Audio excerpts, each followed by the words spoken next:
28 Oktober. Bertahun-tahun kita mengenalnya sebagai peringatan Hari Sumpah Pemuda. Pada tanggal 27 dan 28 Oktober 1928 sendiri, di mana para pemuda dari penjuru Nusantara berkumpul dalam kegiatan kongres atau dikenal pada saat itu dengan istilah Kerapatan Pemuda. Kongres Kerapatan Pemuda itu merupakan salah satu upaya dalam melawan kekuatan kolonialisme. Ketika itu yang berusaha menguasai alam pikiran bangsa Indonesia agar senantiasa patuh dan tunduk pada kolonialisme Belanda dan hilang identitasnya sebagai bangsa Indonesia yang berdaulat dan merdeka. Kongres Kerapatan Pemuda dengan kata lain merupakan gerakan konten ideologi terhadap kolonialisme. Sifat radikalistik dan revolusioner adalah upaya untuk melawan kekuasaan besar yang ada pada saat itu. Tapi tidak ada sumpah kolosal atau janji khidmat yang diucapkan layaknya dalam sebuah upacara. Hasil kongres atau rapat pemuda saat itu adalah sebuah catatan putusan atau dokumen resolusi. Istilah Sumpah Pemuda juga tidak dikenal setelahnya. Pada tahun 1931 baru muncul istilah ini dalam sebuah tulisan jurnalistik yang dibuat oleh Sultan Takdir Ali Syahbana. Tapi pada saat itu istilah Sumpah Pemuda masih belum populer. Peristiwa Kongres Kerapatan Pemuda 28 Oktober 1928 pertama kali diperingati di Istana Presiden Yogyakarta pada 28 Oktober 1949.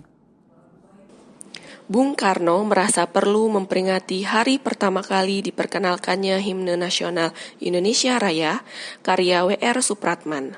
Tidak ada kaitannya dengan Sumpah Pemuda ataupun momen memuliakan dan memitoskan sosok pemuda.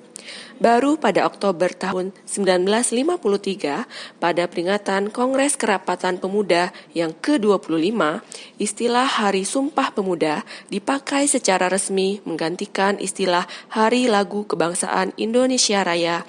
Pemrakarsanya adalah Muhammad Yamin. Kata sumpah dipakai untuk mensejajarkan secara historis dengan Sumpah Palapa yang pernah diucapkan oleh Gajah Mada.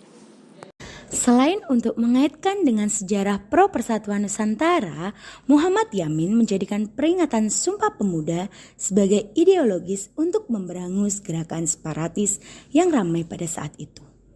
Dalam sebuah pidato di bulan Oktober 56, Bung Karno memberikan istilah gerakan separatis sebagai penyimpangan atas Sumpah 1928. Walaupun istilah Sumpah Pemuda telah disepakati saat itu, tapi mitos tentang gerakan pemuda sebagai kekuatan struktur bangsa baru dirayakan secara luar biasa oleh Soeharto ketika menggantikan Bung Karno. Soeharto dengan kekuatan Angkatan Darat menginterpret mahasiswa sebagai pemuda dalam mendongkel kekuasaan Orde Lama. Namun ironis, dalam 32 masa kepemimpinan Soeharto yang dikenal Orde Baru dibungkam dengan kritis dalam narasi besar pembangunan.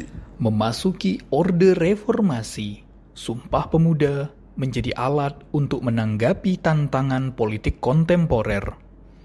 Semangat Sumpah Pemuda menjadi simbol sakti untuk menghormati keberagaman politik yang dikekang. Maka dari itu, sejarah Sumpah Pemuda menjadi sebuah momentum perubahan bagi anak bangsa untuk mengikat keberagaman politik tersebut.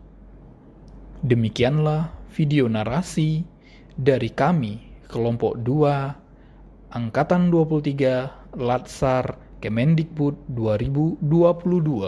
Terima kasih.